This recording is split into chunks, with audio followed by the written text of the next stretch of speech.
buen orador debe tener por delante un mal telonero, pues voy a hacer un poquito de tiempo haciendo el telonero hasta tanto cuanto la sala, si se sigue llenando, pues estupendo.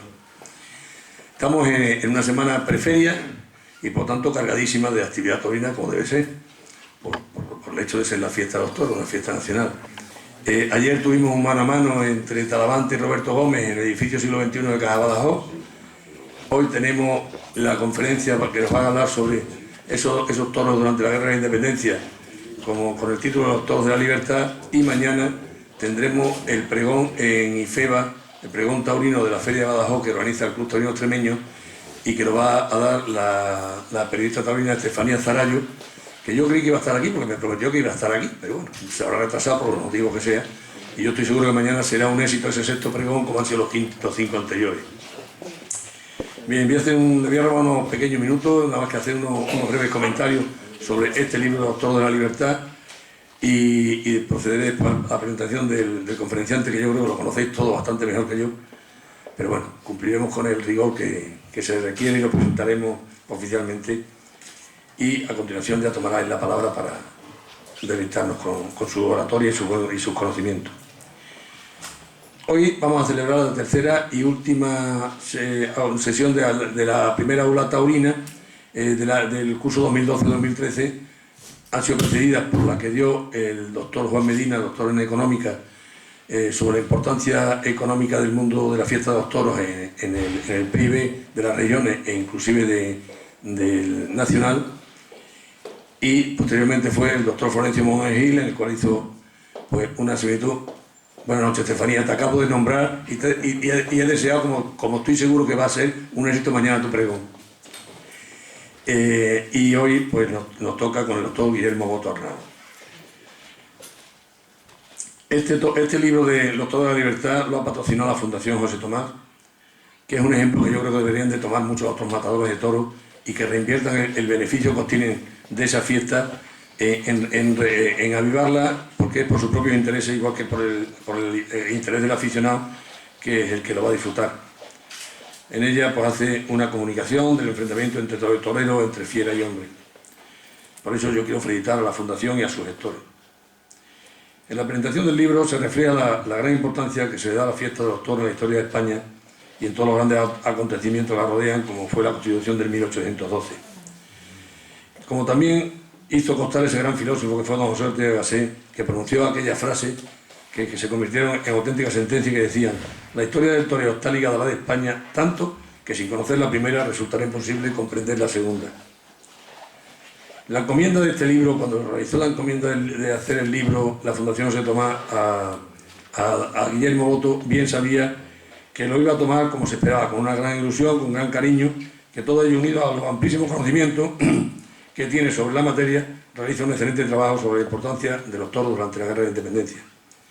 En su prólogo, el excelente bibliófilo taurino Rafael Cabrera Bonet nos narra cómo esta historia recogida en el Cádiz de las Cortes, que según el escritor es donde nace el toreo a pie, allá por el siglo XVII, haciendo orgullo de aquella cita que dice: mientras exista Cádiz sobre esta eterna roca, existirá España y su eterno nombre. También nos hace un paralelismo entre el diputado catalán de la época, don Antonio Campmany Montpalau, que hace una brillante defensa en las Cortes de la fiesta de los toros y consigue que sea denominada fiesta nacional. Y ese paralelismo se puede comparar con los actuales diputados catalanes que prohíben la fiesta en toda la comunidad, no por la falta de afición, sino por el hecho de su implicación en la historia de España y lo que ello significa. También nos hace ver la similitud entre los acontecimientos que se viven en esas fechas, entre la guerra y la fiesta. Vale, gracias. En la fiesta prevalece la nobleza entre toro y torero, mientras que en la guerra prevalece la vileza entre los hombres. La fiesta de los toros, a pesar de la prohibición taxativa que se impuso en el 1805, que era la más dura que jamás se dictó, nunca consiguió eliminarla, porque el pueblo español, con su sordera peculiar, pues no se enteraba de lo que le decían, no hacía caso y consiguió que se mantuviera la tradición más genuina del sentir español. Los franceses ante ellos dieron cuenta de que era imposible la prohibición y durante el tiempo del reinado de José Bonaparte, pues lo que hizo fue volverla a autorizar, y esto fue entre el 1808 y el 1814, ese reinado, que fue cuando acabó su reinado, porque volvió el deseado e indeseable Fernando VII. El texto termina con unas maravillosas coplas en conmemoración a la desgracia acontecida en la Plaza de Toros de Cádiz el 3 de mayo de 1805, en el cual se le estaba rindiendo un homenaje al general Quiroga y al ejército de la isla. Y al terminar la lidia del segundo toro, bueno, se habían colado muchos soldados, porque como solía ser normal, los soldados siempre se colaban en todos sitios, pues se empezaban a colar, el peso era el doble de lo que podía permitirse, y hizo un efecto dominó, se fue hundiendo un tendido, después otro, y al final aquello se acabó a tiro, matando a los toros, y la gente se pensó que volvían a atacar a los franceses. La obra es un recorrido histórico efectivo de las corridas de toros, y esto lo narra este gran amigo de la casa y de los componentes de esta sección de tauromaquia, don Guillermo Boto Arnau, que nace en Aguas de Busó, en Alicante, pero como vive en Cádiz desde los 3 meses de edad, es realmente gaditano. Es el quinto de una familia de 10 hermanos. Estudió en el Colegio San Felipe Neri y en la Facultad de Medicina de Cádiz. Compatibilizó sus estudios con el trabajo en la tienda de antigüedades de su familia. Especialista en obstetricia y ginecología, ha sido hasta su reciente y triste desaparición discípulo de don Fernando Muñoz Ferrer, el que desapareció, como habrán entendido, don Fernando Muñoz Ferrer, no se lo he dicho más, no don Guillermo Boto. Trabajó como ginecólogo en el Hospital Puerta del Mar desde que ingresó en 1967 como médico residente, siendo hasta su jubilación jefe de sección por oposición. Es además de ginecólogo, puericultor, diplomado en sanidad y especialista en medicina deportiva. Fue fundador con los doctores Antonio Milla, José Luis Parra y Fernando Cazalla, ya fallecido, del Sindicato Médico de Cádiz, en la capital, del que llegó a ser presidente tras el fallecimiento del recordado doctor Milla. Ha sido 8 años concejal del Ayuntamiento de Cádiz, 4 de ellos teniente de alcalde de Urbanismo y Vivienda en el primer gobierno municipal del Partido Popular. Formado en Historia de la Medicina con el profesor Orozco, ha investigado sobre diversos aspectos de la historia de Cádiz, escribiendo diversos artículos sobre el origen del puente canal de la Caleta, sobre la propiedad del edificio del Hospicio, hoy Valcárcel, o sobre el origen gaditano de Estopiñán, conquistador de Melilla, y recientemente sobre el primer canto al flamenco, Antonio Monge el Tío Carando. En el 2001, la Unión de Bibliógrafos Taurinos le publicó Cádiz, origen del toreo a pie, libro que ha revolucionado la historia conocida del toreo y que ha vuelto a ser editado por Ingrasa. En el 2005 ha publicado Paquiro entre historias, un estudio de investigación sobre la biografía de Francisco Montes. En 2006 la Universidad de Madrid San Pablo CEU le publicó el trabajo de investigación Toreros gaditanos en la génesis del flamenco, donde se desarrolla la teoría de que el flamenco nació entre los toreros gaditanos de finales del 18, aportando los nombres de los primeros cantadores. Además de este libro que presentamos aquí en Badajoz, porque ya fue presentado en Cádiz en noviembre, creo que ha sido, también ha colaborado con esta casa en la elaboración de la última conferencia del tomo octavo de Apuntes para la Historia de Badajoz, cuyo tema trata sobre la Constitución de Cádiz en 1812, en la cual desarrolla la vida en el Cádiz de las Cortes. En la actualidad acaba de traducir noticias sobre Cádiz y su isla, bueno, ya hace un tiempecillo, del Barón de Ferusac, que está en la imprenta, y bueno, ya no está en la imprenta pendiente de ser editada, ya se editó. Es que este currículum lo tengo de la última vez que vino. Por eso, algunas cosas me han quedado algo pasadas. Ha dado múltiples conferencias sobre su obra taurina y flamenca en Madrid, Barcelona, Granada, Córdoba, Sevilla, Cartagena y en Badajoz, tanto aquí en esta casa como en el Club Taurino Extremeño. En la primera se la organizó la Peña en Belposada y la otra ya la organizamos nosotros aquí y en casi todos los pueblos de la provincia de Cádiz. En el Congreso Nacional de Flamenco, celebrado en Cádiz en el 2007, ha presentado 5 comunicaciones sobre otras tantas investigaciones sobre el origen del flamenco. En la edición del Cante de las Minas del 2009 fue invitado por el Ayuntamiento de la Unión para dar una conferencia sobre el origen del flamenco. Es miembro del Ateneo Gaditano, que le ha nombrado ateneísta de mérito, siendo elegido además gaditano del año. Es también académico corresponsal de la Medicina de Cádiz y miembro del número de la Asamblea Amistosa Literaria. Colaboraba con la televisión local Onda Cádiz dirigiendo el programa Arte Flamenco. ¿Qué nos has hecho, Guillermo? Tienes el micrófono y la audiencia para ti. Muchas gracias.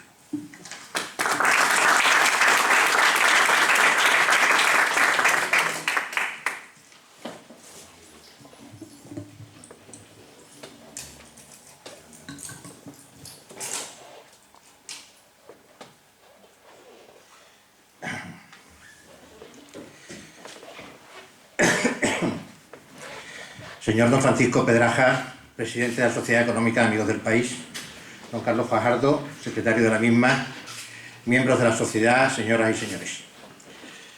Quiero dedicar esta pequeña charla a 2 amigos desaparecidos de aquí de Badajoz, mi cuñado Pepe Merchán y mi amigo Javier Blanco, que me han presentado en 2 ocasiones y fueron los que hicieron que pudiera yo venir a esta docta casa a charlar hace ya algunos años. Darle las gracias a Carlos por tus cariñosísimas palabras de presentación, Carlos.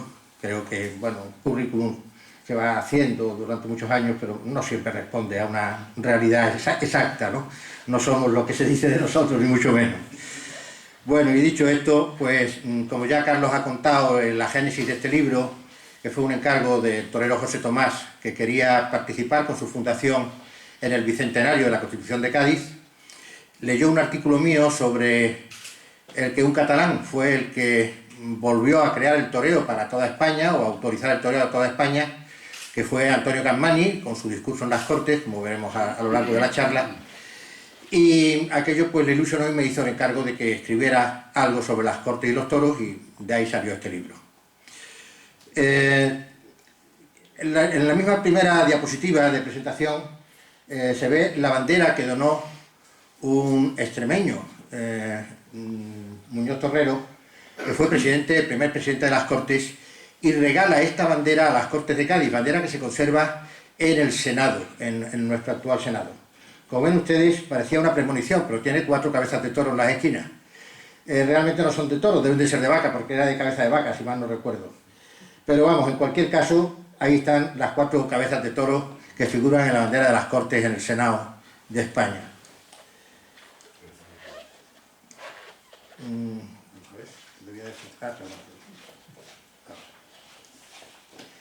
Bueno, pues vamos a empezar a hablar de la primera prohibición general del toreo que ocurre en España, ocurre en el año 1805.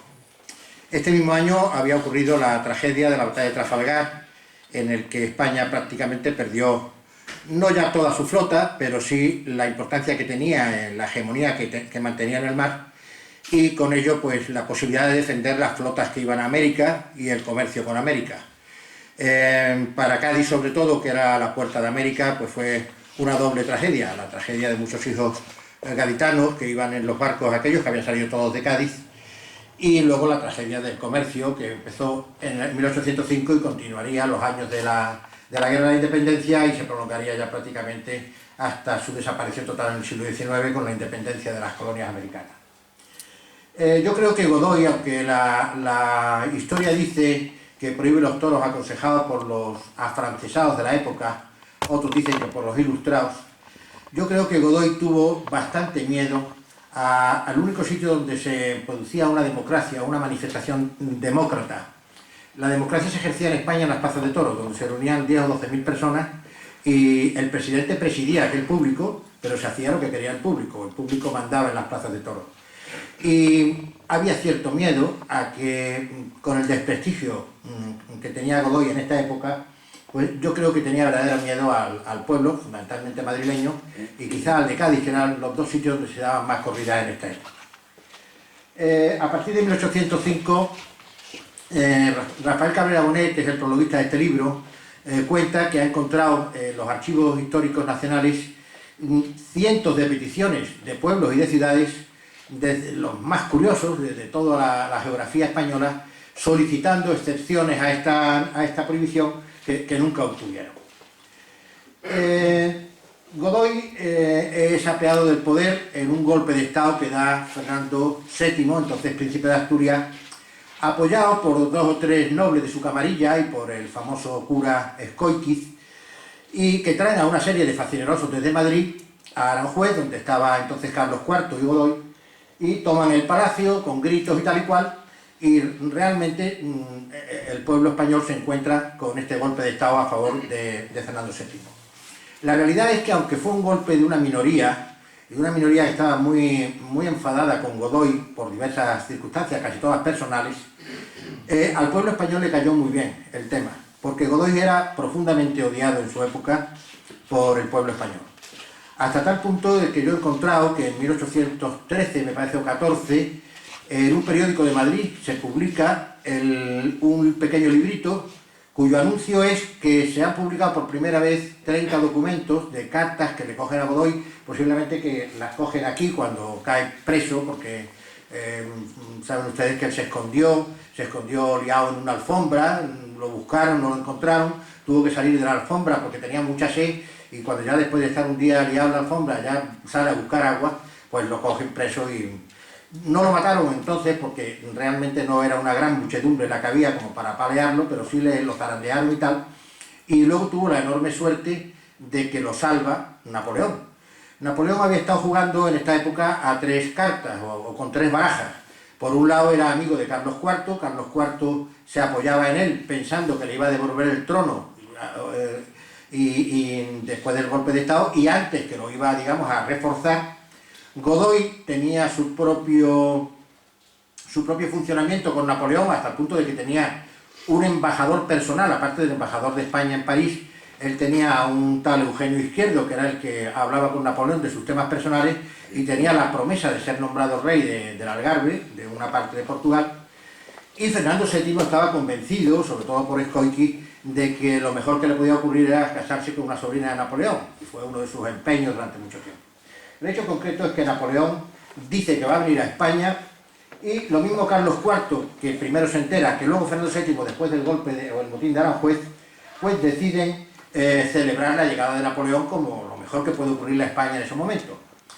Antes de la llegada de Napoleón llega Murat, el duque de Berg, que era cuñado de Napoleón, que estaba casado con una hermana, y que era un auténtico pavo real, unos uniformes impresionantes, y además una persona enormemente dura y que creía que su cuñado lo iba a nombrar rey de España. Lo nombró gobernador de España, gobernador de Madrid, y después de España, el reino de España, y al final, cuando nombra rey a José I, le dan a él el reino que deja vacante José I, que es el de Nápoles, lo nombran rey de Nápoles. Bueno, pues en estos momentos el duque de Berg, que había llegado ya a Madrid en una misión aparentemente de paz, está diciendo a todo el mundo que va a venir Napoleón, y le preguntan que qué le gustaría más que se preparara para la llegada de Napoleón, y dice que a Napoleón le encantaría una corrida real, ver una corrida real. Y entonces, a pesar de estar prohibidos los toros, el Ayuntamiento de Madrid le ordenan por parte del gobierno que compre 90 toros para dar una corrida para Napoleón cuando llegue. Bueno, Napoleón no llega nunca. La realidad es que Fernando VII, después del golpe de Estado, se va a buscar a Napoleón a Burgos porque le quiere salir al encuentro. En Burgos le dicen que está a punto de entrar en Vitoria, se va hasta Vitoria, y en Vitoria comete la imprudencia y el error de pasar la frontera y cae preso en Bayona. Napoleón ha reunido en Bayona a los reyes padres, a los reyes destituidos, Carlos IV y su mujer, María Luisa, y también ha conseguido que liberen de la cárcel a Godoy, y lo reúne también en Bayona. Y allí hay uno de los momentos más tristes, yo creo, de la historia de España, cuando Fernando VII es obligado a pasar la corona a su padre otra vez de nuevo. Su padre se la pasa a Napoleón, y Napoleón se la entrega a su hermano José. Bueno, la corona de España y los momentos que se vivió en Bayona fueron verdaderamente lamentables. En Bayona se hace una constitución, que en el número de constituciones españolas está anterior que la de Cádiz.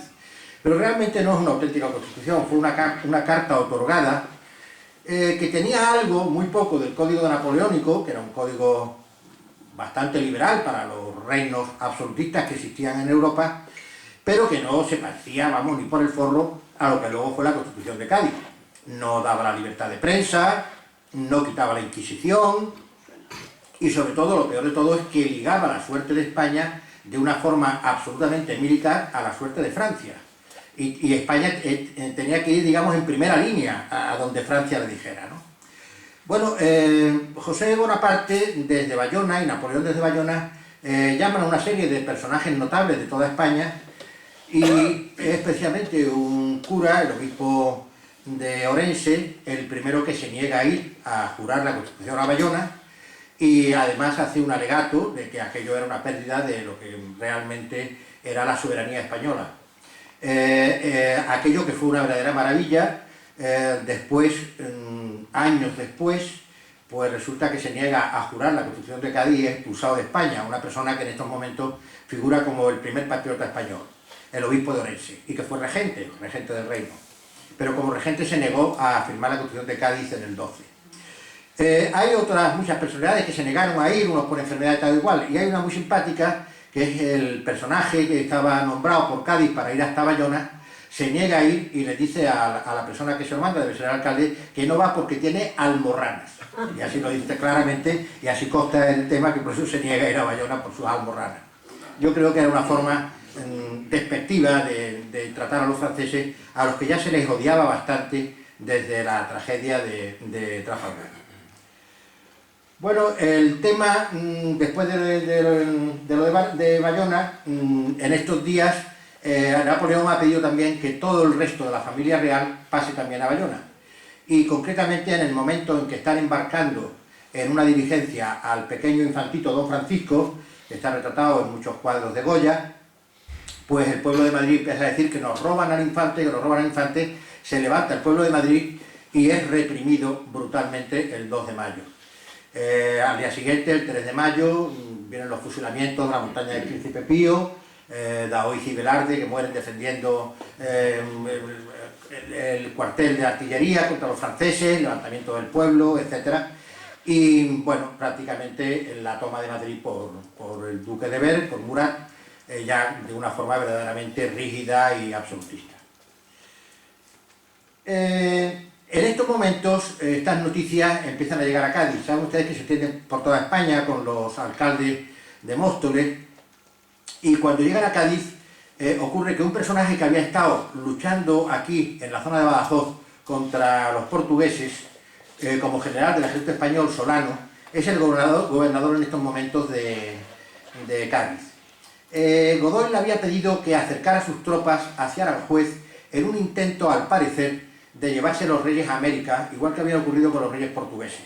Pero el motín de Aranjuez hizo que todo esto se desbaratara y este hombre se reintegra a Cádiz como gobernador, y cuando el pueblo de Cádiz se levanta para que de alguna forma se hunda la flota que está dentro de la bahía de Cádiz, rodeada por barcos ingleses y acompañada de barcos españoles, todavía estábamos en guerra con Inglaterra, pues resulta que los gaitanos quieren que se hundan los barcos franceses. Solano, que es un hombre prudente, sabe que no puede hundir porque todos los barcos franceses, que eran 7, estaban perfectamente pertrechados, los gaditanos no, y los españoles no, y total, que al final lo arrastran y mueren. La primera derrota francesa se produce precisamente cuando Rosilly, que es el almirante francés, tiene que entregar los 7 barcos al almirante español Ruiz de Apodaca. Pero esta, que es la primera, aparentemente la primera derrota, realmente es la segunda, porque ha sido en Barcelona donde los catalanes, unos días antes del 14 de junio, concretamente el 6 de junio, habían derrotado al ejército francés al son de aquel pequeño tambor, que fue el tamborcillo del Bruch, como una muestra de patriotismo catalana contra los franceses. Bueno, en Cádiz en este momento se empieza a iniciar la formación de un ejército, porque se sabe que los franceses vienen bajando, y prácticamente de Madrid ha huido lo que se ha formado ya como gobierno, que son las juntas generales, había juntas provinciales, juntas locales, y la Junta General se refugia en Sevilla, y desde ahí se organiza un poco el ejército, que se le da al mando a General Castaño, que estaba en la zona de Algeciras, reúne otras tropas de Granada con otro frontal, y en esta batalla de Bailén, lo más interesante desde el punto de vista taurino es que hay todo un escuadrón de garrochistas que estaba formado por picadores de toros, gente del campo, garrochistas de toros, que atacan a los franceses vestidos de picadores, con su sombrero de picador y con las garrochas terminadas en una punta de lanza. Prácticamente el comportamiento heroico de estas tropas, al mando del capitán Cherif, pues fue tan impresionante que hay muchísimos sitios en Andalucía donde hay calles a los garrochistas de Bailén. Y quizás lo más interesante de todo es el preciosísimo poema de Fernando Villalón, aquel ganadero de Sevilla, que saben ustedes que se arruinó, y el poeta Alberti, que era amigo de él, un poco guasón, le decía que se había arruinado intentando conseguir toros con los ojos azules. La verdad es que lo que quería era conseguir toros más bravos, pero bueno, entonces tampoco las figuras querían el toro muy bravo, y este hombre perdió prácticamente toda su ganadería. Pues bien, Fernando Villalón, el poeta del pueblo andaluz o del campo andaluz, le hace un poema a los garrochistas de Bailén que es una verdadera maravilla.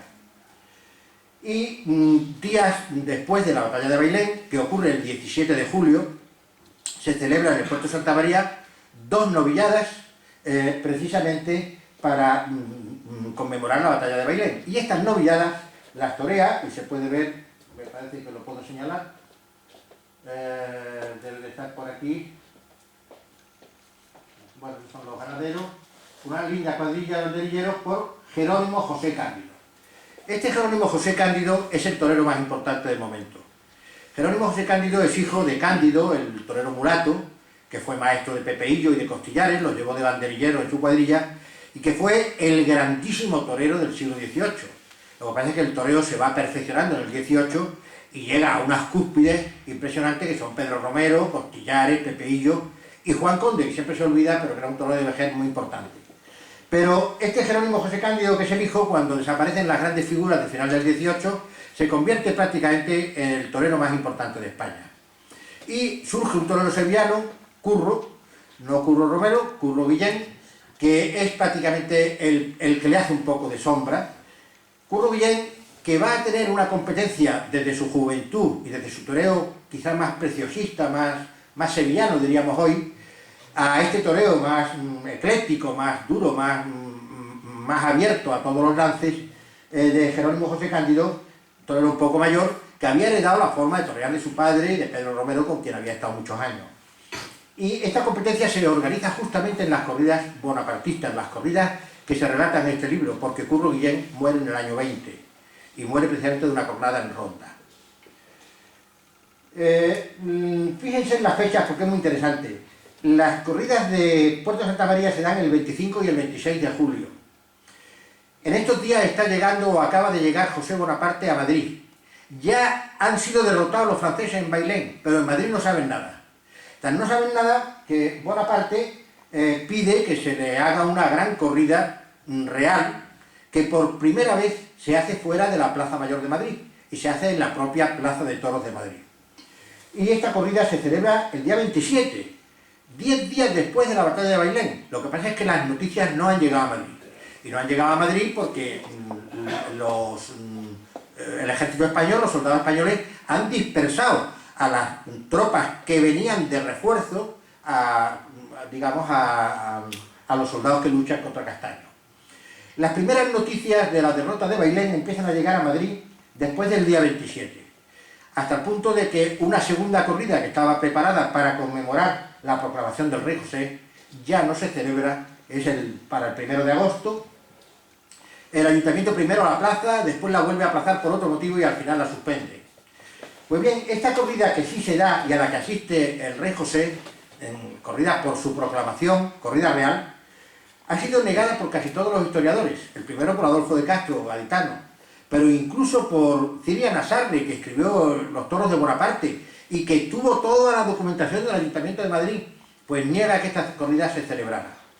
Y ha sido los estudios de Rafael Cabrera Bonet, por un lado, que encontró la documentación que no había encontrado Ciria Nasarri en el sitio donde la tenía que haber buscado, y sobre todo también la confirmación de algún libro de historiadores franceses, sobre todo militares que hicieron la guerra, que dicen, hay uno concretamente que dice, y habla de la afición a los toros de los españoles, que no habían ido gratis a dos festejos de teatro que había habido el día anterior, porque era por el rey francés, y sin embargo sí habían ido pagando a la corrida de toros. Jerónimo José Cándido, les traigo a ustedes aquí su retrato, su posible retrato. Es un retrato de la época de la escuela de Sevilla, la escuela que funda Fernando VII ya en la década ominosa, ya pasado toda la guerra.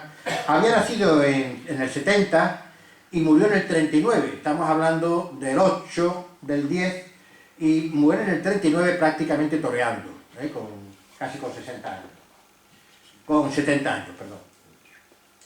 Pues bien, la huida de José Bonaparte hace que, aunque está Fernando VII preso en Valensay, en el palacio, en una finca impresionante que tenía Talleyrand, el famoso filósofo y político francés, allí lo trataban a cuerpo de rey, y había cometido, entre otras ignominias, aparte de la que he comentado de Bayona, el felicitar a Napoleón por el nombramiento de José Bonaparte como rey de España. Ya es el colmo, una persona que luego fue rey de España, claro. Y en esa misma carta de felicitación le recordaba a Napoleón que estaba esperando que le asignara alguna sobrina para casarse con ella. Bueno, pues la proclamación de Fernando VII se recuerda en Madrid, que no se ha hecho, que Fernando VII, después del golpe de Estado, había salido corriendo a buscar a Napoleón hacia Burgos y Vitoria, y no había dado tiempo a hacerle un homenaje, una proclamación en condiciones. Y pensando que ya se había acabado la guerra de la independencia por esta batalla de Bailén, pues se hace una gran celebración con 2 corridas de toros el 26 y el 29 de agosto. O sea que fíjense ustedes que de estar prohibidos los toros, se prepara una corrida para Napoleón y se hacen 2 corridas reales en menos de 3 corridas reales en menos de un mes en Madrid. Estas corridas la torean unos toreros poco importantes. Sentimiento, Juan Núñez Sentimiento era gitano, al parecer era muy feo, saben ustedes anécdotas de que, con el diablo, ¿no? Que apostaron el diablo y él a ver quién era más feo y ganó Sentimiento. Y era un torero muy lioso, siempre llorándole a la gente, buscando dinero, era tramposo, la gente que iba con él no se fiaban. Bueno, la verdad que era un personaje. Y luego el Pocho y Mancheguito fueron más novilleros. La única corrida de toros fue precisamente esta corrida real, la que toreó el Pocho y la anterior. Pero luego ya prácticamente volvió otra vez a las novilladas. Aunque sí es verdad que era muy querido en Madrid, y según cuenta Rafael Cabrera Bonet, que lo ha estudiado bastante bien al personaje, ha sido el torero a lo largo de toda la historia que más veces ha toreado en Madrid. Bueno, pues una vez que se da esta corrida real, como las corridas en Madrid servían para los hospitales, y en esta época de la guerra los hospitales se habían quedado sin financiación, pues el Ayuntamiento de Madrid, ya un ayuntamiento nacional, ya se habían echado a los afrancesados, decide de nuevo dar corridas de toros porque los hospitales no tenían un duro. Y se dan una serie de corridas, que son estas 6 corridas de toros, corridas completas de mañana y tarde, de las que tenemos hasta el más mínimo detalle, gracias a unos personajes curiosísimos, absolutamente desconocidos, porque firmaban con 2 anónimos, Perogrullo y Fierabras, que deciden, muchísimos años después de lo que les estoy contando, escribir un libro con todas las corridas que se habían dado en Madrid. Y empezaron a escribir el libro por estas 6 corridas de Bonaparte, después de irse Bonaparte. Y cuando llegaron a estas 6 corridas se acabó el poder escribir el libro, ya no había para más, y gracias a eso pues que hay un librito de 6 corridas de toros contándonos con todo detalle hasta el nombre de los toros y el color de los toros que se lidiaron en estas corridas. Es un libro muy difícil de encontrar, es una joya bibliográfica, pero que la Unión de Bibliófilos reeditó, y esta es una reedición de la Unión de Bibliófilos. En 1808, a finales de año, esto ocurre en agosto, las corridas se van dando hasta noviembre, pero en diciembre Napoleón, bastante enfadado, primero con el general Dupont, que era el que había perdido en Bailén, al que destituyó delante de todos los demás soldados, le fue arrancando los galones, la charretera y tal, lo metió en la cárcel, le quitó todas sus posesiones, le quitó todo lo que le había dado y lo encarceló, y decide él venir él mismo a España, porque se había enfadado también con su hermano, que se había retirado hasta Vitoria, cuando él ya daba por hecho que del Ebro para arriba quedaba no conquistado, sino conquistado y anexionado a Francia para siempre. O sea, la idea de Napoleón era anexionarse y poner la frontera no en los Pirineos, sino en el Ebro. Y después, que el resto de España conquistarlo también, pero con un gobierno, instaurando su gobierno bonapartista con su hermano. Pero en cualquier caso, del Ebro para arriba pasaba a incorporarse a Francia. Pues bien, no les voy a hablar de estas corridas porque el libro es muy largo, y por fin. Decirles que en el año 9, en Cádiz, llega Wellington, al que han nombrado en ese momento jefe de los ejércitos portugueses e ingleses, y a Wellington pues hay que darle un homenaje. Como en Cádiz no había plaza de toros en este momento, el Ayuntamiento de Cádiz decide darle una corrida de toros en el puerto de Santa María. Y la preside, acompañado de su hermano Wellesley, que era el embajador de Inglaterra en España, y de Agustina de Aragón, vestida de teniente, que preside la corrida de toros. Sabemos esto porque en la historia de España esto no figura para nada, ni en la historia del toreo español, no figura absolutamente en ningún sitio. Pero hay un libro inglés así de gordo, que se llama Viajes por el sur de España, escrito por William Jacob, un parlamentario inglés que acompañó a Wellington y estuvo por toda esta zona en la época de la guerra, que cuenta la corrida con pelos y señales. Y es muy curioso porque posiblemente esta corrida, que no debió de verla Lord Byron, pero sí conocerla después de publicada, es la que hace que Lord Byron escriba el maravilloso poema del pequeño Childe Harold, el pequeño Harold, en el que los toros de Cádiz se van a pasear los bellos versos de Lord Byron por toda Europa. Entonces, las corridas gaditanas, las corridas de Cádiz, y cómo se toreaba en Cádiz en aquella época, se pasea exactamente sobre todo por Francia, donde la copia Lamartine y otros poetas, y hasta el norte de Europa, porque Lord Byron fue muy famoso en su época. Hubo mucha polémica, y quizás estos grabados, yo los he puesto aquí para intentar explicar la polémica que hubo, sobre todo con Adolfo de Castro, que decía que no solamente no vio toros, sino que las damas picarescas que tuvo en Cádiz, con las que estuvo más o menos relacionado, pues le engañaron, y por eso cuenta en la traducción que se hace al español de sus versos, que cogen al toro y lo montan en un carro para sacarlo de la plaza, ¿no? Y la realidad es que no, que él estuvo solamente con damas de la alta sociedad en Cádiz, pues vivió exactamente con el embajador de España, con Wellesley, y en Cádiz, y no se relacionó, tuvo hasta dificultades para relacionarse con la alta sociedad, porque en las tertulias de Frasquita Larrea, por ejemplo, el primer día que llegó no lo dejaron entrar porque no era conocido, tenían que presentarlo a alguien, y le costó algún trabajo encontrar a quien lo presentara. La realidad es que posiblemente él lo que hace es leer el relato que hace William Jacob, lo traduce a versos, y cuando dice que el toro lo suben en un carro muy engalanado para sacarlo de la plaza, lo que está diciendo es una metáfora de que el toro, arrastrado por las mulillas y con la bandera, parece un carro triunfante que sale de la plaza. Es un problema de traducción y, por supuesto, de belleza de los versos, ¿no? De metáforas. El rey José, una vez que Napoleón entra, la historia es muy larga, como sabrán ustedes, una vez que Napoleón entra, llega hasta Madrid como un paseo militar, y el rey José se pone al mando de las tropas que van a ir avanzando para conquistar el resto del país y llegar hasta Andalucía. Él tiene la ilusión de que hablando con los políticos que hay en Cádiz se va a arreglar el tema rápidamente. Y comete el error de pararse un cierto tiempo en Sevilla, y aunque manda a las tropas más adelantadas a que persigan al duque de Alburquerque, que viene a refugiarse a Cádiz desde Portugal, no consiguen alcanzarlo. El duque de Alburquerque entra el día 2 de febrero y las tropas francesas llegan el día 3 y se encuentran ya con el puente Suazo defendido y no pueden entrar. En el viaje que hace el rey José a Andalucía es muy curioso porque se para en Utrera, en un palacio, a hacer noche, en un palacio de un ganadero de Utrera. Nada más y nada menos que de Rafael Cabrera. No Bonet, no mi amigo Bonet, el prologuista del libro, sino José Rafael Cabrera, me parece que se llamaba el segundo apellido Angulo. Y era nada más y nada menos que el dueño de la ganadería de Cabrera, una de las 5 castas fundacionales de los toros bravos. Sangre fundacional que hoy solamente conservan los Miuras. Los Miuras vienen de Cabrera y de los Gallardos del puerto de Santa María. Y saben ustedes que es una ganadería muy selecta, que ha tenido pocos cruces con otras ganaderías, por no decir quizá casi ninguno, no puedo asegurarlo, pero sí que mantiene muy pura la sangre de Cabrera. Pues este Cabrera, que es un ancianito, cuando el rey José se va al día siguiente, como ha sido muy bien atendido, le manda un pequeño regalo, le da de regalo un pequeño anillo, un anillo de oro, para que lo tenga de recuerdo. Y entonces el pobre viejo baja a saludar al rey, le dice que es el segundo rey que pisa su casa, y que como él es tenido, porque no tiene hijos, como el amigo de los pobres, para devolverle el favor del regalo que le hace del anillo, él le va a regalar 100 toros de su ganadería para que los reparta entre los pobres de Sevilla. Y le regala 100 toros de Cabrera al rey José.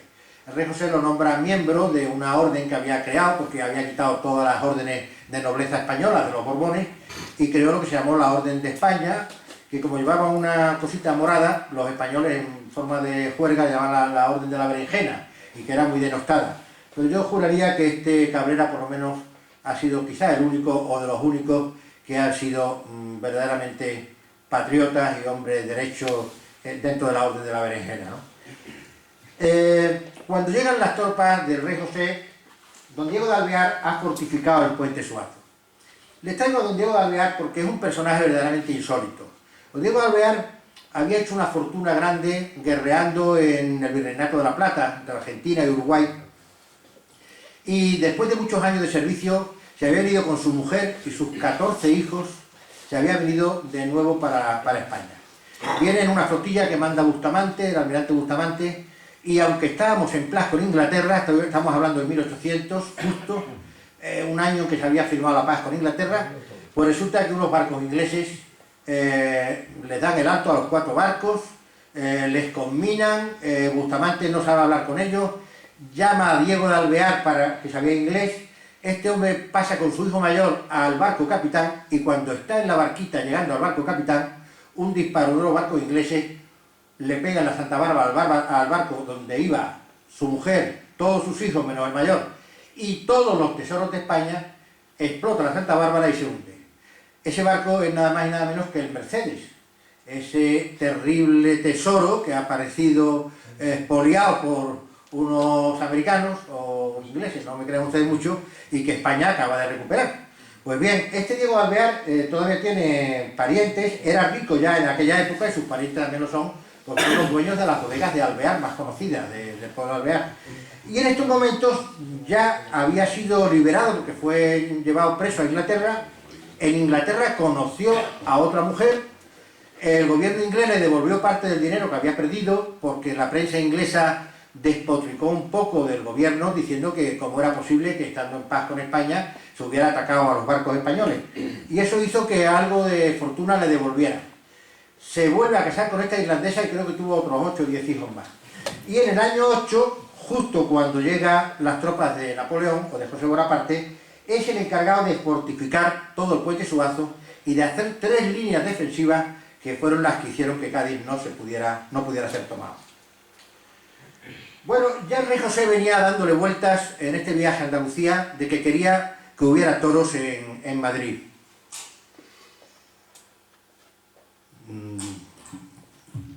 Perdón, que no quiero extenderme mucho ni darles un rollo grande, y por eso estoy controlando un poco el reloj.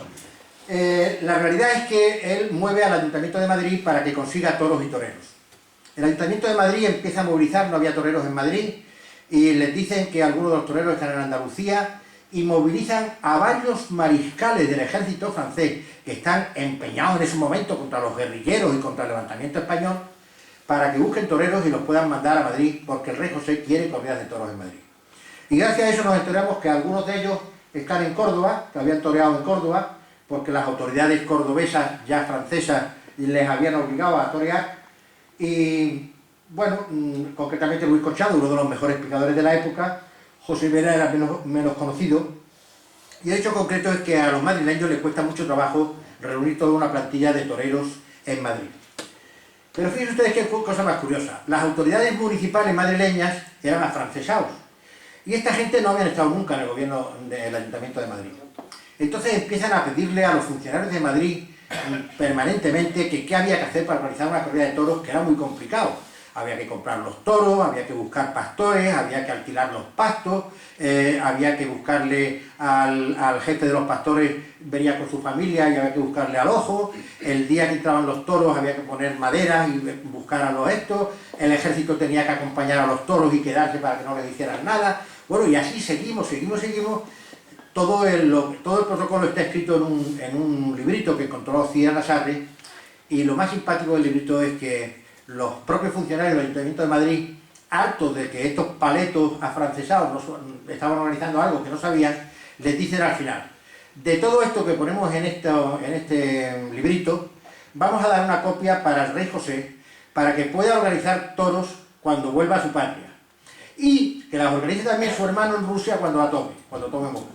Entonces está puesto así con toda la sorna del mundo en un librito que encontró Cía Lasarre en el Ayuntamiento de Madrid. Pues bien, una vez que se encontraron todo este tema, se organiza todas unas corridas en 1811, y durante toda la temporada hubo corridas de toros en Madrid. Era muy curioso porque había que organizar hasta las misas, que había que decirlas a distintas horas, porque como las corridas eran por la mañana y por la tarde, había que decir misas en el intermedio de la corrida de la mañana y la tarde, decía a la hora de comer, diríamos hoy, para que los aficionados pudieran ir a misa, porque no se podía concebir que un español no fuera a misa y fueran los toros por la mañana y por la tarde, ¿no?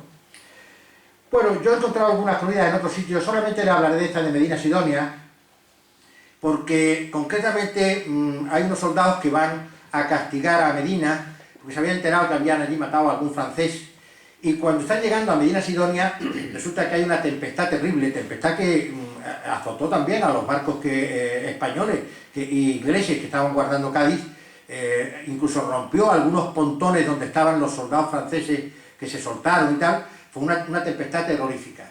Y esta tempestad en Medina hace que se desborden los ríos, y la gente de Medina, que sabe que vienen los franceses, habían escapado del pueblo. No había quedado absolutamente nadie en Medina, más que unas monjitas y algún viejecito.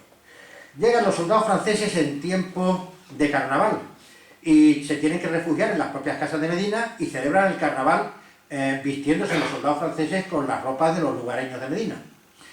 Y cuando se retiran sin poder castigar a ninguno de Medina, llegan perdón, esto ha sido en Alcalá, he querido decir en Alcalá. Llegan a Medina, que en su vuelta hacia Chiclana, y en Medina, según dijo un personaje que consiguió fugarse y entrar en Cádiz, y lo cuenta en la prensa, pues está el pueblo francés, o sea, los soldados franceses están viendo una corrida de toros. Y parece que se quedan allí todos los franceses a ver la corrida de toros, y en ese momento hay un ataque de los españoles a los que estaban en los toros, y creo pues que llegaron a Chiclana montones de franceses muertos, degollados y tal. Es curioso que la única noticia de esto la hace un refugiado en Cádiz. Y yo tengo la impresión, y así lo digo en el libro, de que la noticia es falsa, de que esto no ocurrió en Medina, pues los hubiera peolado a todos allí por la gran cantidad de fuerzas que tenían los franceses.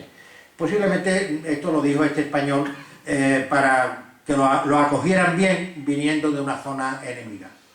Pero esto me recuerda que unos meses antes, especialmente de esto, en Ejea de los Caballeros, y esto sí es real, también por una cosa muy parecida, habían detenido a unos franceses, y hay un batallón de 200 soldados franceses a caballo que van a castigar Ejea de los Caballeros. Y Ejea de los Caballeros, que saben que vienen los franceses, cierran el pueblo por todos sitios, menos por la carretera que daba a Zaragoza, o el camino que daba a Zaragoza. Y cuando entran los 200 soldados a caballo, cierran la entrada detrás de ellos y les sueltan un grupo de 30 o 40 toros con banderillas de fuego y muy bien agarrochados, y los franceses daban dinero por poderse subir a cualquier lado, y desde arriba, desde las azoteas de los balcones, se van pegando tiros hasta cagar con ellos. Bueno, esta noticia se publica en alguna prensa, yo la recogí del Diario de Mallorca y después de algún periódico gaditano de la época. Pero fíjense ustedes qué curioso, cuando ya los franceses están en retirada en 1814, en Madrid, en un teatro de Madrid, se estrena un sainete con el nombre Lo que sufrieron los franceses con los toros en Ejea de los Caballeros. Quiere decirse que la noticia había llegado también a casi toda España, y hubo alguien que hizo un pequeño sainete para que los españoles, después de la guerra, nos riéramos un poco más de los franceses, ¿no? Hay otra corrida muy interesante que he encontrado, que es la que organiza el general Junot para su esposa, la duquesa de Abrantes. Laura Junot era una mujer muy joven, se había casado con 14 años. Y cuando viene a España, el marido está todavía triunfando con su ejército en Portugal, donde todavía no lo había expulsado Wellington, y más que triunfando como militar, estaba triunfando como galán, porque al parecer era un auténtico galán. Había tenido incluso un intento de enamorar y de tener relaciones con la hermana de Napoleón, que estaba casada con Murat. Murat, cuando se enteró, lo desafió a un duelo y tuvo que intervenir Napoleón para cortar aquel duelo. Bueno, pues este, que era bastante bravo en cuestiones de amores, a Laura la hace venir a España con 20 años aproximadamente, y para agasajarla le organiza una corrida en Ledesma. Y es muy curioso porque la corrida está relatada por ella en sus memorias, en francés. Y esta, que es una mujer enormemente culta, cuenta que ve torear a un torero que había sido discípulo de Pepeillo y se llamaba Antonio. Lógicamente, discípulo de Pepeillo, y Antonio tiene que ser Antonio Ojos Gordos, Antonio de Dios. Se llamaba Ojos Gordos, Ojos Grandes, le llamaron en varios momentos. Y es muy curioso porque para comentar ella la corrida que vio, compra las obras de Pepeillo, la tauromaquia de Pepeillo, se la lee y hace comentarios después de haberse leído la obra de Pepeillo, ¿no? La duquesa de Abrantes fue una mujer extraordinaria. Ella vuelve a París con 20 años, después de conocer la inmoralidad de su marido, que era un personaje verdaderamente inmoral. Y muy desilusionada de su matrimonio, en París se la gana de amante nada más y nada menos que el embajador de Austria ante Napoleón, en Metternich, el famoso Metternich. Y cuando el general Junot vuelve derrotado de Portugal y vuelve a los salones franceses, recibe un anónimo de que su esposa es la amante de Metternich. Y entonces reacciona pegándole una paliza brutal y golpeada y arrastrada la lleva hasta casa de Metternich. En ese momento Metternich no estaba en París. Le abre la puerta la esposa de Metternich y le lanza a su mujer como un trapo en la puerta de la casa. Y la mujer de Metternich la acoge, la abraza, la cuida, la cura, la consuela y se hace amiga suya. O sea, es una historia muy bonita. Esta mujer después, ya unas veces separada de Junot, del general Junot, fue, y después de aquella aventura que había tenido con Metternich, ya después de la época napoleónica, se dedica fundamentalmente a escribir sus memorias y luego descubre a un personaje que es nada más y nada menos que Balzac, que entonces era muy poco conocido, y con Balzac pues tiene también un affaire y prácticamente toda su senectud la pasa ya de compañera de Balzac, escribiendo los dos obras en francés. Esto es una preciosa lámina de Lucas en la que la he traído un poco por recordar el toreo de Pepeillo, que saben ustedes que es el inventor de la suerte de frente por detrás, y la lámina pues merece la pena verla porque creo que no la hay más romántica ni más bonita en la historia del toreo. Es este Lucas, ¿no? Bueno, en Sevilla realmente hay poco que decir de los toros de Sevilla. El marqués de Tablantes, que es el que escribe la historia del toreo de Sevilla, dice que en esta época la plaza, saben ustedes, que actualmente es de piedra, pero en esta época solamente estaba construida de piedra la mitad. Y ellos, para que no les obligaran los franceses a dar corrida de toros, desmontaron la otra mitad de la plaza, que era de madera. Tuvieron muchos conflictos, la mayor parte de los nobles de la maestranza actuaron contra los franceses, y quizás el más importante de todos ellos fue el marqués de Albentus, que llega incluso a vender todas sus posesiones para montar un batallón que luche contra los franceses, y es tan heroico su comportamiento que fue uno de los primeros a los que le concedieron la laureada de San Fernando. La laureada de San Fernando, que saben ustedes que se crea en las Cortes de Cádiz como el premio más importante a un militar, ¿no? Ya en otra charla que les di a ustedes aquí hace algún tiempo, les hablaba a ustedes de este personaje irlandés, Juan Downey, que creó el famoso batallón de leales extremeños y que a los que vistió todos con ropita del tiempo de Felipe II, ¿no? Y consiguió de los marqueses de la Conquista la auténtica espada de Pizarro y con ella luchaba. Y este personaje que desfiló en Cádiz, que lucha en la batalla de Chiclana, donde tiene un comportamiento muy heroico, y después es el que cuando ya los franceses se retiran de Cádiz, los persigue y llega a ser el primero que entra en Sevilla, detrás de los franceses. Y en su entrada en Sevilla, por el puente de Barcas de Triana, le pegan un cañonazo, es el primero que va, le destrozan el caballo y a él le hieren en la cara y queda mal herido, y echa hacia sus hombres la espada de Pizarro para salvarla, y a él cae prisionero, lo amarran a un carro de un cañón y lo llevan herido, sangrando por la cara y tal, lo llevan, pues no sé si hasta Carmona o hasta algún pueblo del interior, donde ya enterados de que era un personaje de una gran importancia, pues me parece que es el propio Soult, el mariscal Soult, el que consigue liberarlo bajo palabra y tal, y volvería como un héroe otra vez a Cádiz. Les traigo esta imagen porque he encontrado un dato precioso en la prensa de Cádiz, y es que el creador de la dinastía sueca, el Bernadotte, que había sido mariscal de Napoleón, uno de los más importantes mariscales de Napoleón, elegido por el pueblo de Suecia para ser su propio rey, y que cuando es nombrado rey de Suecia tiene que luchar contra Napoleón, del que había sido... Bueno, pues este hombre, quizá en esta época no debía estar muy seguro por su posición tan difícil en Suecia, por donde lo habían llamado como príncipe heredero, y al mismo tiempo contra Napoleón, y pide a Cádiz que le manden 250 soldados gaditanos para su guardia personal. Y esa guardia que sale de Cádiz, yo lo había leído, lo tenía recogido de la prensa gaditana, pero no sabía realmente si había salido o no. Y he encontrado datos históricos en el que Juan Downey recibe a esta guardia en el puerto de Portsmouth, en su camino hacia Suecia, ¿no?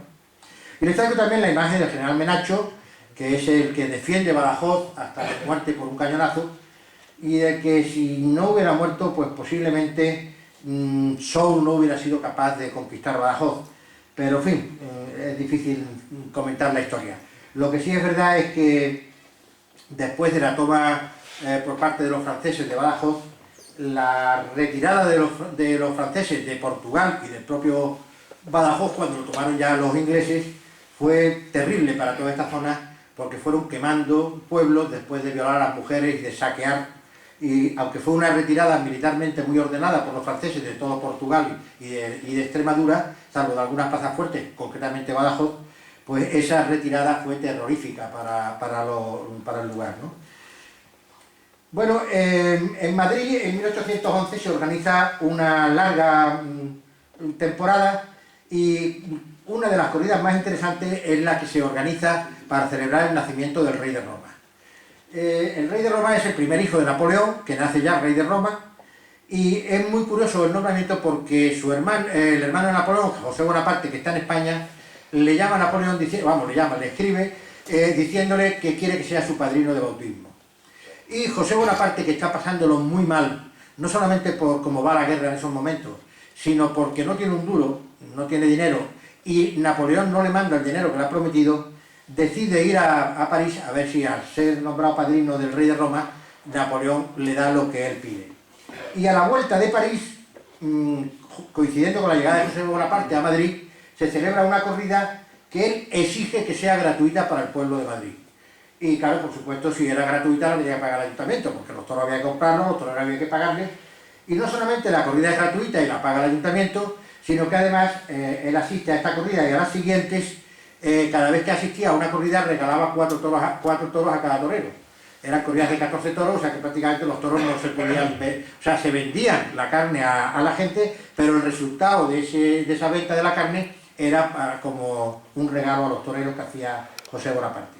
Y más que nada les traigo también la imagen de la plaza de Madrid en esta época, que estaba fuera de la Puerta de Alcalá, pues prácticamente en el solar o detrás del solar de lo que hoy es Casa de Hispanoamérica, que fue un palacio de la Transmediterránea y donde se ha hecho alguna película muy simpática como Escopeta Nacional, no, Patrimonio Nacional, me parece recordar que se hizo exactamente en ese sitio donde estaba la Plaza de Toros de Madrid, ¿no? En la temporada del 11 también se dieron varias corridas extraordinarias, pero hay una curiosísima que es la que se celebra por San Napoleón. Resulta que Napoleón no es un santo cristiano. A Napoleón no se sabe por qué le pusieron este nombre en Córcega. Y él había nacido un 15 de agosto. Entonces, como en sus peleas con el Papa, saben ustedes que obligó al Papa a ir a París a coronarlo y después prácticamente lo despreció, pues ya en las peleas que había tenido con el Papa él intenta rodearse de obispos franceses que eran adictos a su política. Y le pide a los obispos que le busque un San Napoleón, que él quiere tener un santo que se llama Napoleón. Entonces los obispos franceses empiezan a buscar por todos lados a ver cómo resuelven el problema. Y encuentran que entre los primeros mártires del cristianismo romano había un individuo que se llamaba Neopolo. Dicen que ese Neopolo, por transcripción del idioma, podía ser no Neopolo, sino Napoleo. Y de Napoleo a Napoleón. Total, que se lo dan como hecho, lo hacen santo, Napoleón se pone muy contento y decide que el santo de San Napoleón se celebre el 15 de agosto, porque era el día que era fiesta en casi todos los países europeos por ser el día de la Asunción. Y entonces exige que se celebre San Napoleón en vez de celebrar la Asunción. Y efectivamente, en Madrid, que se iba a dar una corrida, me parece que el día 11 o el 12, José Bonaparte decide que se celebre el 15 de agosto por la fecha de San Napoleón, ¿no? Creo que la única imagen que hay de San Napoleón es una vidriera francesa en una iglesia, pues claro, un santo que no existía, ¿no? Bueno, esta imagen es de la toma de Badajoz. Saben ustedes que Wellington, cuando intenta tomar Badajoz, que está defendido por el mariscal Soult, ya el mariscal se ha retirado, ha dejado un fuerte contingente y prácticamente hay una brecha en la muralla por la que van cayendo cadáveres y cadáveres de ingleses, no consiguen tomarlo y Wellington está a punto de retirarse cuando se entera de que por la Alcazaba, me parece recordar, un soldado inglés ha conseguido subir por una escala o por una pila de cadáveres y ha visto una bandera francesa en lo alto de la Torre de la Alcazaba, sube, arriba la bandera francesa y no teniendo una bandera inglesa, se quita la casaca inglesa y sube la casaca como bandera. Aquello hace que Wellington se replantee, sigue luchando y cae Badajoz. Bueno, y cae Badajoz y en vez de salvar a una ciudad española de los franceses, lo que hace es pasarla por las armas al resto y pasar a las mujeres, las violan a todas, roba como un verdadero salvaje el ejército francés a los de Badajoz, y las noticias de este terrible asalto de Wellington a Ciudad Rodrigo y a Badajoz sobre todo, que luego se repetiría todavía peor en San Sebastián, van a ir llegando poco a poco a Cádiz. La de Badajoz no se llega a publicar en Cádiz hasta el punto de que las Cortes le conceden por esta toma precisamente la laureada de San Fernando. Después de haberle concedido todos los honores posibles, le habían dado ya el toisón de oro, lo habían hecho capitán general, bueno, todas las cosas que se le pueden dar a una persona, todos los honores se le habían dado a Wellington. E incluso se le regaló, como saben ustedes, una de las mayores fincas de Europa en la zona de Granada, que todavía la conserva la familia. Les comento todo esto por el comportamiento que tuvo Wellington, como veremos después dentro de unos minutos.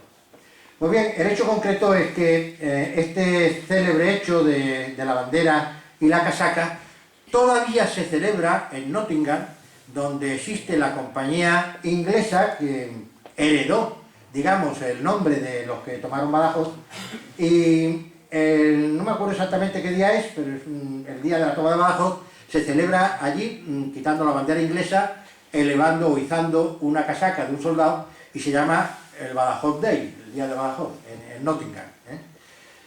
En Salamanca y en Ciudad Rodrigo se dieron toros por la toma de Badajoz, porque sabían que la toma de Badajoz era prácticamente dejar el camino casi expedito hasta Madrid. Efectivamente, pocos días después se derrota a los franceses en Arapiles y ya después de Arapiles se entra directamente en Madrid, ¿no? Bueno, después de la derrota de Arapiles, cuando entra el ejército de Wellington en Madrid, hay una labor importantísima que la historia internacional ha silenciado siempre, que es la labor de los guerrilleros españoles. Guerrilleros españoles, en este caso, los que entran en Madrid son, bueno, no lo pone aquí, es sobre todo Juan Palarea, el médico, y el empecinado, Juan Martín el empecinado, que hasta el punto de que hay una corrida de toros para los vencedores de Madrid, que la preside Wellington con los dos guerrilleros a su lado en el palco presidencial. Pero bueno, es que eran todos los guerrilleros, porque Mina, por ejemplo, que había sido el azote de todos los franceses en toda la zona de Aragón, llegó a poner de acuerdo contra él a 3 mariscales franceses, que se ponen de acuerdo para intentar acabar con Mina y no lo consiguen. Siempre le salía por detrás, le salía por otro lado. Y a Cádiz llegó una noticia de Mina. Mina fue tan famoso que se le puso una plaza en Cádiz, la plaza de Mina, que todavía existe, y a pesar de que después es considerado un traidor y lo coge preso en México y lo matan en México, y muere en México luchando por la independencia de México, sin embargo en Cádiz nunca se le quitó la plaza, y sigue su plaza de Mina, sigue puesta en Cádiz como lógico. Pero hay una noticia que llega a Cádiz que yo creo que fue la que definió el que se le pusiera esta plaza, y es que en un momento dado, este hombre con 500 guerrilleros va persiguiendo a unos franceses y entra en un llano rodeado de montañas, y cuando está en el centro de toda la montaña se da cuenta de que es una trampa francesa, porque hay más de 1500 franceses esperándole a caballo. Entonces el hombre, muy prudente, le dice al corneta que toque retirada, y el corneta, con los nervios, se hace un lío y toca a degüello. Y creo que quedaron 2 o 3 oficiales franceses para contarlo. O sea, acabaron con todos los franceses. Claro, cuando aquello se supo en Cádiz, ya se pueden imaginar ustedes el verdadero entusiasmo que provocaban estos guerrilleros. Bueno, pues a los guerrilleros, a Palarea, al médico, a Mina, a tantos otros, prácticamente es como si no hubieran luchado en España. Todo es Wellington, únicamente y exclusivamente Wellington, ¿no? Bueno, ocurre una cosa muy curiosa, y es que entra en Madrid Wellington, José Bonaparte se retira de Madrid y se va hacia Valencia. La entrada en Madrid, Soult, que está en Andalucía, levanta el sitio de Cádiz porque piensa que va a ser cortado el ejército francés por la mitad, y se retira hacia Madrid. Y Wellington, después de entrar en Madrid, sigue persiguiendo a los franceses hacia el norte. Se entretiene persiguiendo franceses en Burgos, tontamente, en el castillo de Burgos, y cuando se da cuenta, hay todo un ejército francés que baja a ayudar a los que estaban en Madrid. El de Valencia quiere ayudar a Madrid y se reúne con las fuerzas que llevaba José Bonaparte y se reúne también con el ejército que viene de Andalucía. Y se reúnen prácticamente enfrente de Wellington, en la zona de Madrid, un ejército pues casi de 120.000 hombres, cuando él tenía 80 o 90.000. Wellington se asusta bastante y abandona Madrid. Y cosa curiosa, antes de abandonar Madrid, cañonea el propio Wellington la fábrica de la China, la fábrica de porcelana, que le hacía una competencia enorme a las porcelanas inglesas. Y parece que también en algunas fábricas de paño, por la zona de Salamanca y tal, también fueron pasto de las llamas para aprovechar la guerra de España en mejorar el comercio inglés, ¿no?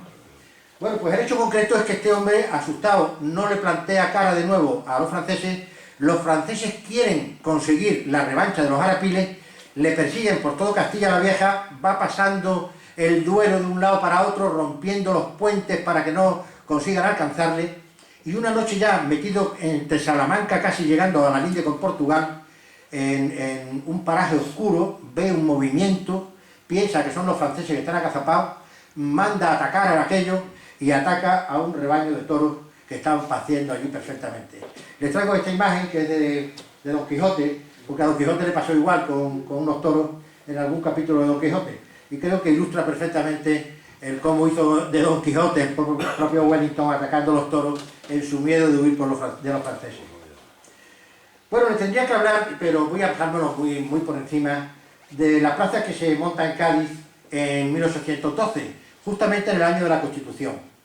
Hay un militar, don Francisco de la Iglesia y Larrac, que había sido el que había organizado desde el punto de vista material toda la caballería para el ejército de Bailén. Y el ejército le debía el dinero de las sillas y de muchísimo atalaje que había llevado. Este hombre no ve la forma de cobrar casi 1 millón de reales y decide pedir permiso para hacer una plaza de toros. Se lo dan y hace esta plaza de toros que estaba situada al lado del castillo de San Sebastián de Santa Catalina.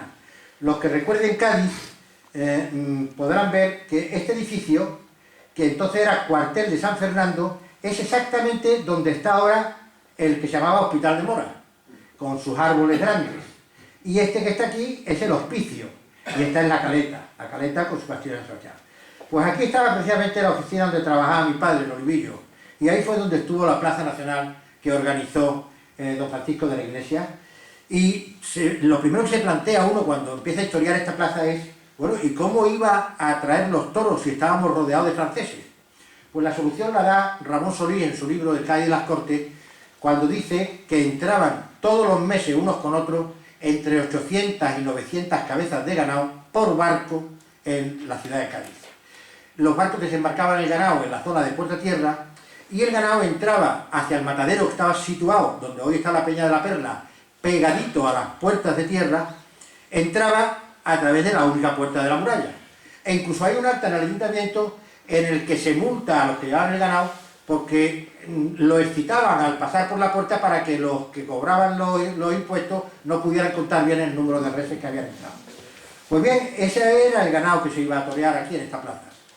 Y de esta plaza, pues yo creo que ya les dije algo la otra vez que vine, solamente decirles que se dan las primeras corridas, que el ayuntamiento persigue a don Francisco de la Iglesia, que era un hombre enormemente patriota, hasta el punto de que organizaba en Cádiz, digamos, un festejo para conmemorar a la Ogia Velarde, en la que reunía a todos los refugiados de Madrid, se hacía el odio eterno al dictador Napoleón y se hacían justas con caballos y tal, y iba todo el pueblo de Cádiz a ver las justas que organizaba este hombre. Pues después de dar 4 o 5 corridas, el ayuntamiento lo denuncia, dice que las corridas de toros están prohibidas, que cómo se ha permitido que den estas corridas. Dicen ustedes que las que se daban en el resto de España eran de los franceses, pero que Cádiz, que era lo único que quedaba de España, se mantenía todavía la prohibición de Godoy. Y entonces el tema pasa a la Comisión de Justicia de las Cortes.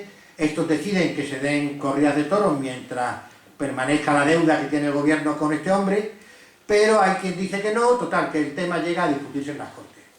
Y cuando todo el mundo piensa que aquello, bueno, las primeras corridas se dieron en carnaval, pero lo más interesante es que cuando todo el mundo piensa que las Cortes se va a decir que no a las corridas de toros, ocurre que un catalán, don Antonio Capmany, como les decía al principio, defiende el toreo como fiesta nacional y lo defiende contra un personaje que entonces todavía no era obispo, era nada más que sacerdote, don Simón López García, pero que llegaría a ser arzobispo de Valencia y que era uno de los inquisidores, muy enfadados porque las Cortes de Cádiz acabaron con la Inquisición.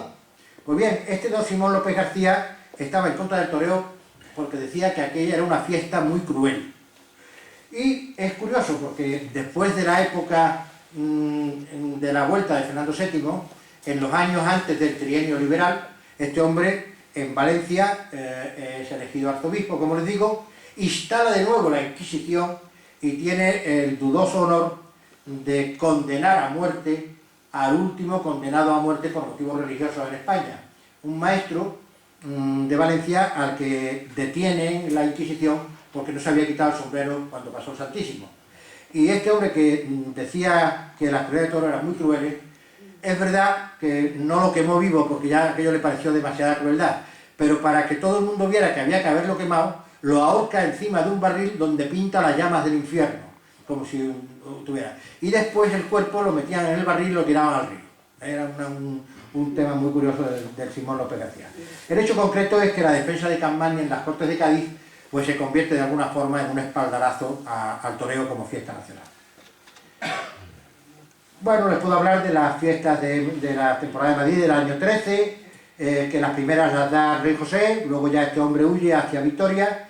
En Vitoria es alcanzado por las fuerzas de Wellington, se da la famosa batalla de Vitoria y consigue pasar a Francia más de las 4/5 partes de todo un tren de carros donde llevaba todo el tesoro que había robado de España.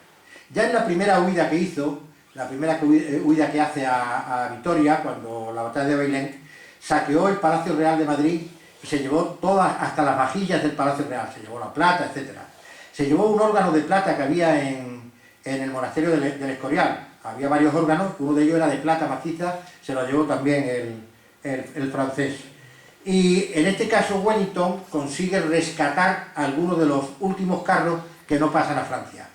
Y cosa curiosa, en estos carros había muchísimas joyas, como es lógico, pues el señor Wellington cuando los ve entre ellos el aguador de Velázquez, que va en uno de estos carros, y muchísimas otras obras de arte, e inmediatamente decide que se las manden a su casa a Londres. Y no contento con todas las maravillas que le había dado el gobierno español, con el Toisón de Oro, la Hoguera de San Fernando, la finca de Granada, el mando combinado de todas las fuerzas españolas, etcétera, etcétera, pues de momento se lleva todo lo que puede a Londres. Y años después, cuando se entrevista con Fernando VII, le dice tímidamente: bueno, yo tengo allí en mi casa en Londres unos cuadros que son vuestros, si quieres, díganme ustedes si se los mando. Y obliga a Fernando VII que diga: hombre, si usted se los llevó de los franceses, también ¿dónde están? Y se quedó pues con una gran cantidad de tesoros que hoy todavía se expone en su casa en Londres y se ve como casa museo donde se pueden observar. Entre ellos, como digo, el aguador de Velázquez, uno de los cuadros más interesantes de él. Bueno, la llegada a Madrid en 1814 ya de los diputados a Cortes gaditanos y de la propia regencia hace que también se den toros para la regencia y que sea la regencia la que encabece los carteles de toros. Con lo cual están viendo ustedes que a lo largo de la charla ha habido toros para Napoleón, que no se llegaron a dar, pero se prepararon, para José Bonaparte, para Fernando VII, para Wellington, para los guerrilleros, para la Constitución, que también se hizo una corrida de toros en Madrid, para las Cortes, para la regencia. Es decir, que ha habido toros estando prohibidos para todo lo que era importante en España. En esta fecha, la regencia española había tenido muy malos modos con el general Castaño. Ya el general Castaño era un hombre muy mayor y le quitan el mando del ejército de una forma injusta. Es verdad que lo nombraron consejero del reino, como un carguito así y tal, y curiosamente es llamado por los municipios vascos, y cuando va a Bilbao resulta que es recibido de una forma apoteósica por los patriotas de Bilbao, en los que interviene el ayuntamiento, la diputación, el consulado, todas las fuerzas vivas de Bilbao, y le dan nada menos que 5 novilladas, 2 sueltas de novillos deshogados por las calles y que presida 4 corridas de toros en Bilbao. Él se niega a presidirlas porque era un hombre muy humilde y lo único que acepta es sentarse al lado del presidente. Pero las fiestas en Bilbao, las fiestas patrióticas al general Castaño, no solamente fueron las corridas de toros, hubo bailes, engalanamiento de las calles, fuegos artificiales, bueno, lo que él verdaderamente se merecía, ¿no? La vuelta de Fernando VII vuelve en el año 14, da un golpe de Estado contra la Constitución, tiene un mal modo terrible contra el regente que era primo suyo, el regente de Borbón, al que este hombre le tiende la mano para darle la mano cuando llega de su presidio, vamos, de su palacio o prisión en Francia, y Fernando VII le dice «besa», y el otro que le va a dar la mano se ve obligado a inclinarse a pesar de ser su primo y de ser regente, y besarle la mano y enseñarle acatamiento. Y en ese mismo día prácticamente da el golpe de Estado y acaba con la Constitución gaditana.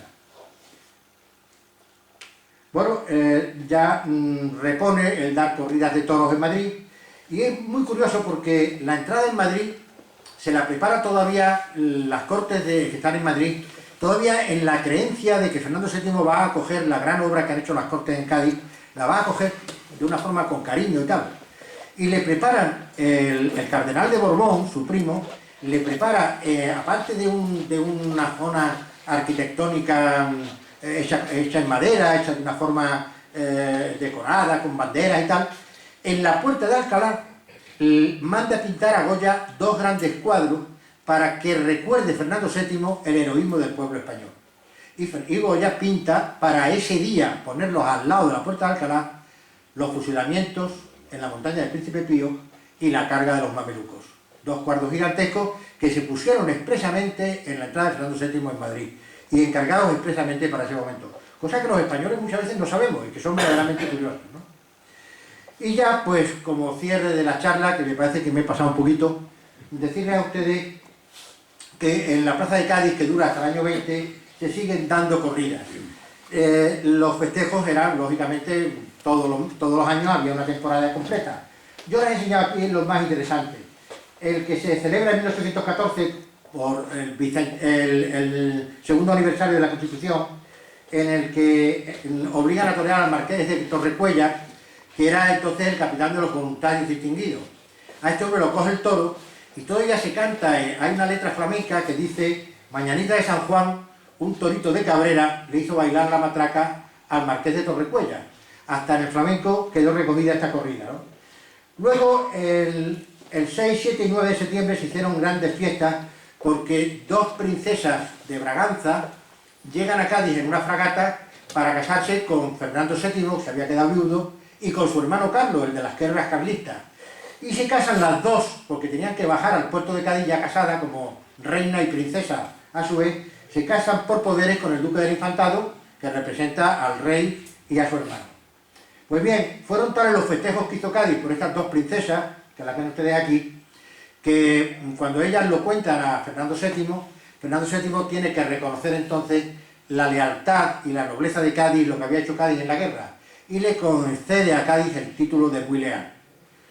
Pues bien, hay otra muy interesante, que es la reaparición de Juan Conde, que torea en Cádiz su última corrida con 67 años y obtiene un triunfo importantísimo, y luego la de 1820, que nos la ha contado Carlos Fajardo en el momento de la presentación, cuando la plaza se cae y se acaba prácticamente el toreo en Cádiz. Muchas gracias.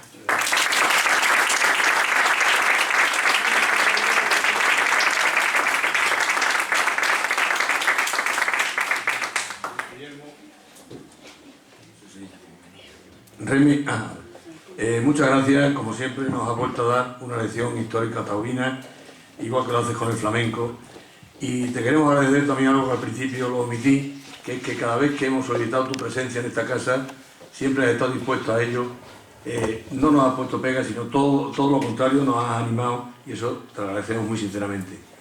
Ahora, como siempre viene siendo habitual, vamos a entrar en un turno que sí le pido que sean cortas, si es que alguien quiere hacer preguntas, y lo haremos rápido, lo haremos 4 o 5 preguntas, así que si alguien quiere preguntar al conferenciante, adelante. Bueno, pues como no hay nadie que pregunte, yo haré una pregunta Yo te quiero preguntar si cuando prohibían las corridas de toros, tanto obispos como reyes, y los españoles éramos sordos y seguíamos dando las corridas de toros, ¿tú crees que ahora que hemos recuperado ya el oído, tiene futuro la fiesta de los toros?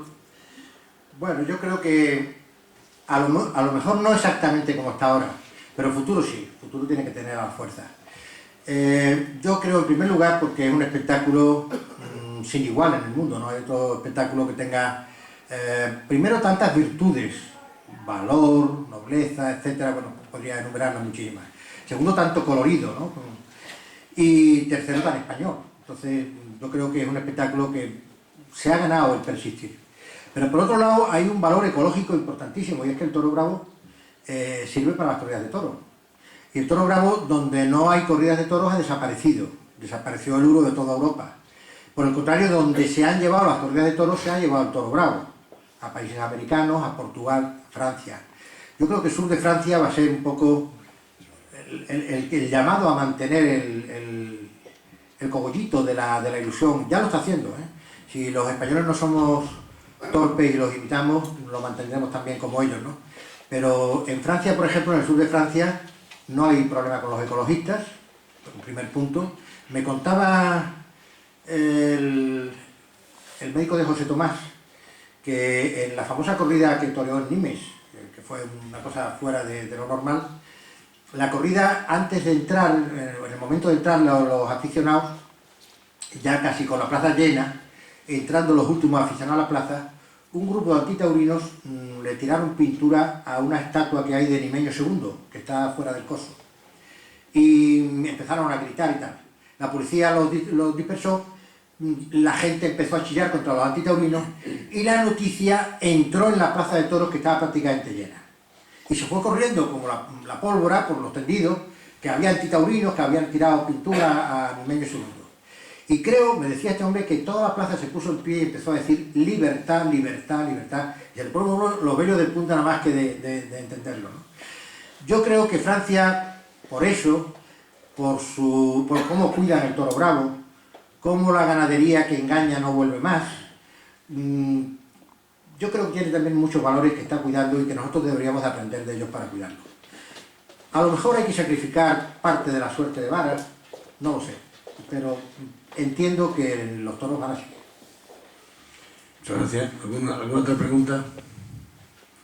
Bueno, pues si no hay ninguna otra pregunta, sí le voy a pedir a dos personas, una de ellas a don Francisco Pedraja, que suba y para entregarle al profesor Juan Medina el presente que el día de su conferencia no lo teníamos todavía aquí, y sí le pido a un alumno de don Guillermo Boto, a don Luis Carlos Franco, que le entregue a él el recuerdo de este día.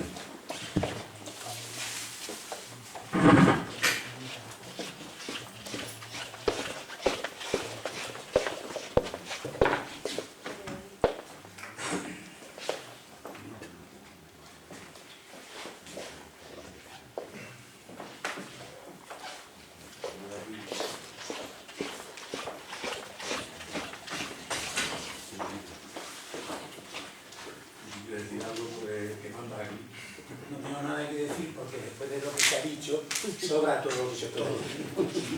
Lo único que puedo decir, y debo decir, es la enhorabuena por esta gran conferencia tan completa, con tantas cosas que incluso en pintura desconocía yo que conozca algunas cosas.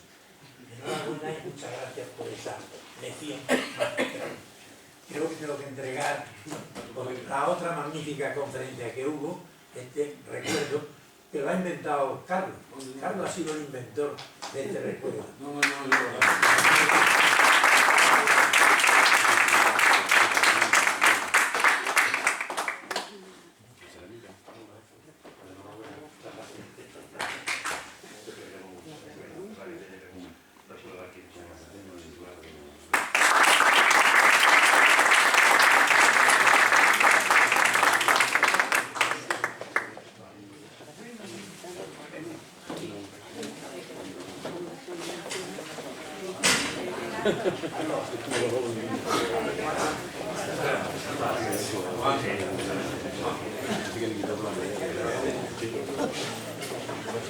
apagar. Debías apagar el proyector, Remedio.